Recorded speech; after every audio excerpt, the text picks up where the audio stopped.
Hi everyone, I'm Mike Proulx from Hill Holliday, and we're at the FutureM headquarters, which are Hill Holliday's Boston offices. I'm here with Evan Schwartz, who is the Senior Business Editor for Technology Review. Evan, thanks for coming in and talking with me. Well, thanks. Pleasure to be here, Mike.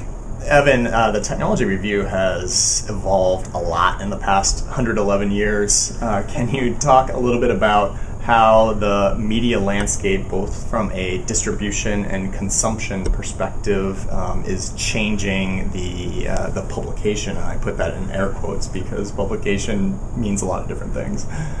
Well, there have been a few changes since 1899, but probably nothing as big as what's going on now. It's really shockwaves going through the publishing world, not just in magazines, but of course newspapers, books, and everyone's adapting.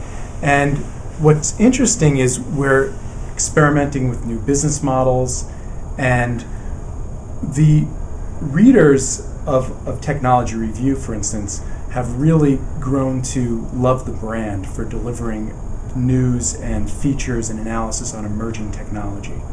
And the fact that we're part of MIT and we're also the alumni magazine gives us a sense of stability, but also really brand value. And I was brought in, though, to really solve an interesting new problem that we were facing at the magazine. I had been freelancing for years, but now I'm on staff as a business editor. And the problem we were facing is readers love hearing about new solar technologies or new types of semiconductors that are in the labs that are going to be important in 5 or 10 years because it's all about the future. But business people are focused on the here and now. And there's so much going on now as we're exploring it at FutureM this week with digital marketing, with mobile media, that we really need to broaden our coverage and talk about innovation in that space. And that's why we launched this new premium publication, which we're calling Business Impact. There is a lot of chatter and debate over paid versus free content online. A lot of people have gotten accustomed to getting news and information without having to pay for it. So can you address the strategy behind packaging up content in a paid way, and do you really think that subscribers are going to pay for it?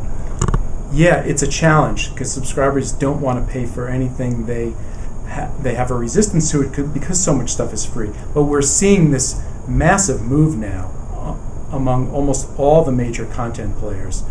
Wall Street Journal's been doing it for years with the Times, most of the business publishers.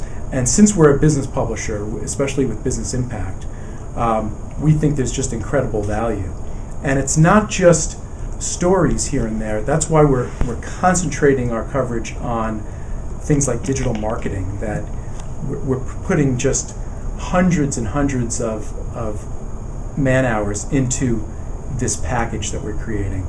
And we're building an audience over the month so you could get a taste of it every day. But we think there's such compelling value that if we charge $19, it's going to be a no-brainer. FutureM is about innovations in marketing. There are marketers that are planning now for 2011. The Technology Review covers emerging media. What are some emerging media that marketers should be keeping their eyes out on? Well, one thing that people are spending more and more time in is social gaming.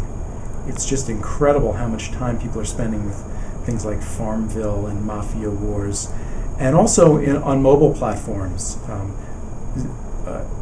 Not only Zynga on Facebook, but things like Scavenger, where you're going around on mobile platforms to retail outlets. And it's a hybrid of a game and advertising and promotion. So we're seeing all these new models emerge, and I think social gaming is one to really keep an eye on. I've been talking with Evan Schwartz, who is the Senior Business Editor for the Technology Review. On behalf of FutureM and Hill Holliday, I'm Mike Proulx.